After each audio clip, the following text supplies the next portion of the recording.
Welcome to this exercise on value-oriented controlling or calculation of EVA and ERIC statistics.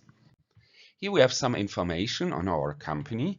We know that the company reports a debt position of 100K with an average interest rate of 2.3%.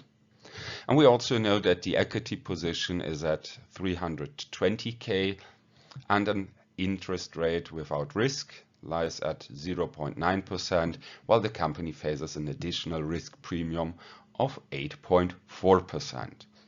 And finally, the company realizes an EBIT of 100K and has to pay thereof a total of 20K in taxes. Our task then, calculate the WACC, the EBT, the ERIC and the EVA statistic. Well, let's jump right into it. I copy the information which will be relevant for the calculation and then start with the WACC. WACC is the weighted average cost of capital. So first we need to determine weights. Weights as in which share of the total capital of our company goes to foreign capital, which goes to equity. And for this we can just consider those two values. Taken together, they offer the total capital bound in the company. So we have 420K of total capital. Thereof, there is 100K foreign debt of foreign capital and 320K equity. So 100 divided by 420 is the share of foreign capital, and 320 over 420 is the share of equity in total capital. So those are these two. Then for the WACC, I have to consider as well with foreign capital position the tax rate. Tax rate I do not have here. I just know that 20K out of the EBIT of 100K has to be paid as taxes.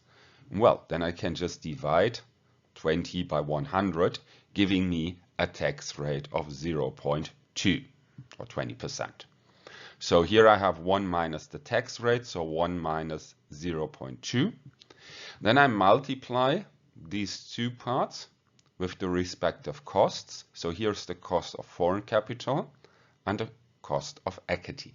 The cost of foreign capital is simply the interest rate paid for the debt position, and the cost for equity is the sum of risk-free interest rate plus the risk premium of the company.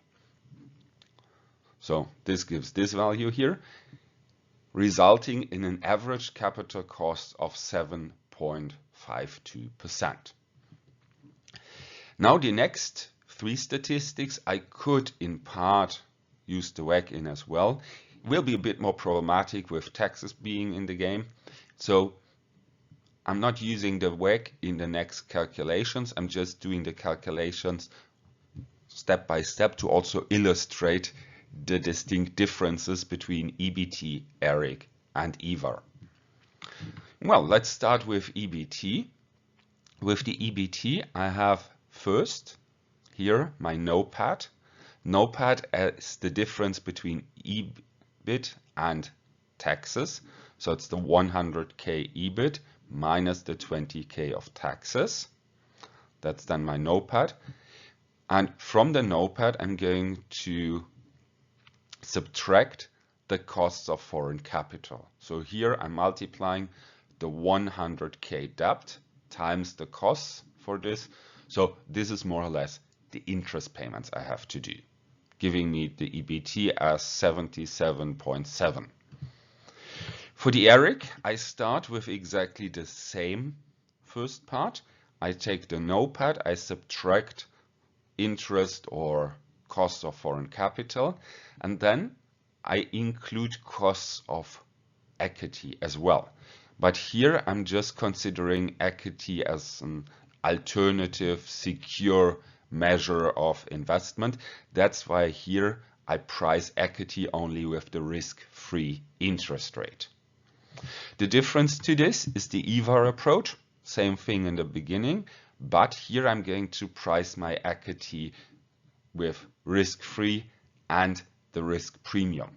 So with the EVA, I have the more conservative of the two approaches, which also results in respective differences in the statistics.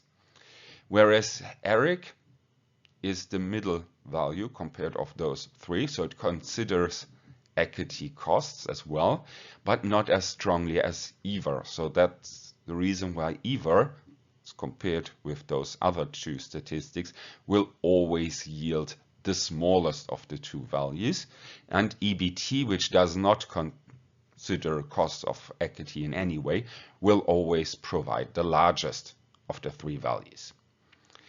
Well, with those comments, we are at the end of this exercise. Hope you enjoyed it. I say goodbye and see you next time.